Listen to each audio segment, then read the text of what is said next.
Hello mes précieux, c'est le Tonton Mishima, votre Tonton Mishima.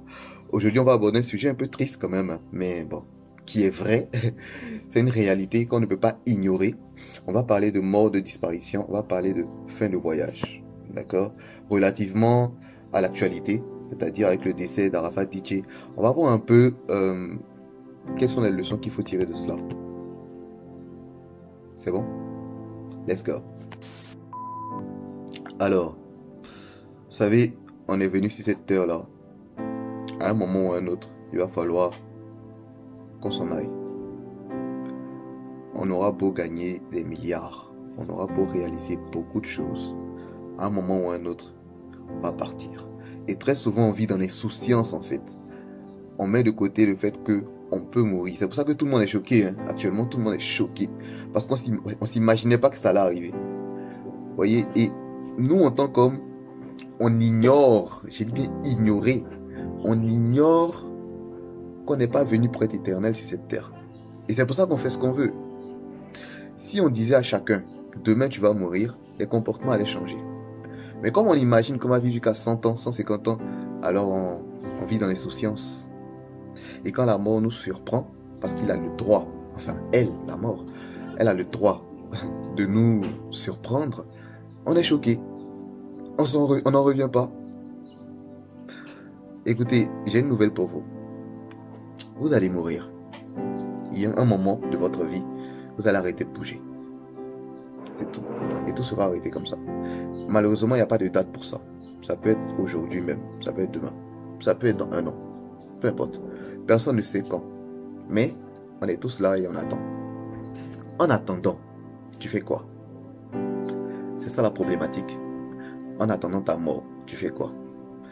Il y a deux types de personnes. Il y a ceux qui vivent dans les souciances et il y a ceux qui sont prévoyants. Ceux qui vivent dans les souciances, ils se disent, bof, de toute façon, on va mourir. Il fait chaud dans le cercueil, donc on n'a qu'à profiter de la vie.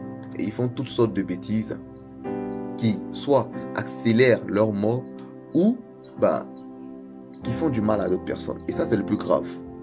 Si tu te fais du mal à toi-même, tu es responsable de ta vie, donc il n'y a pas de problème. Mais quand tu fais du mal à d'autres personnes, ça, c'est grave. Vous savez, quand vous allez mourir là, posez-vous la question de savoir, mais qu'est-ce que je vais laisser dans le cœur des gens? C'est-à-dire, à vos funérailles, là, quand les gens vont partir, s'ils vont, qu'est-ce qu'ils vont ressentir pour vous? C'est le but de votre vie.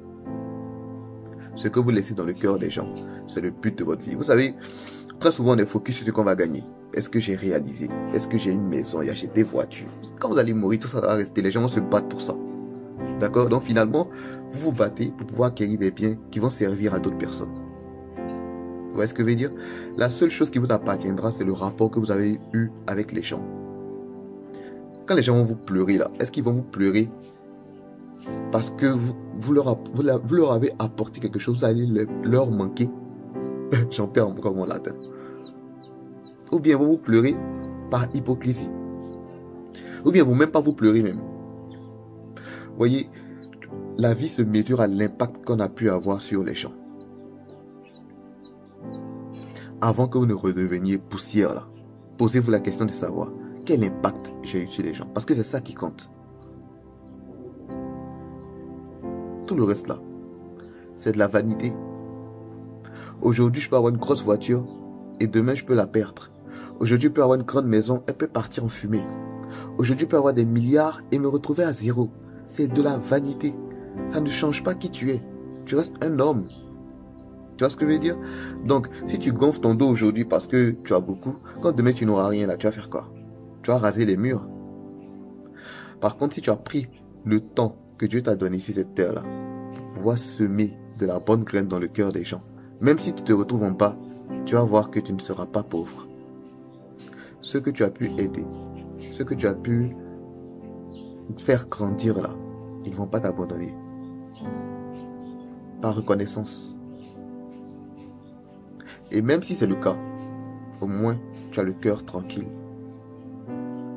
Tu peux partir en paix. Alors veillons à partir en paix. Veillons à tirer des leçons de tout ce qui se passe là. La vie est courte. Personne ne sait ce que sera demain. Donc, rangeons nos vies. Faisons les choses bien. Et moi, je n'arrêterai pas de le dire. Stay gold.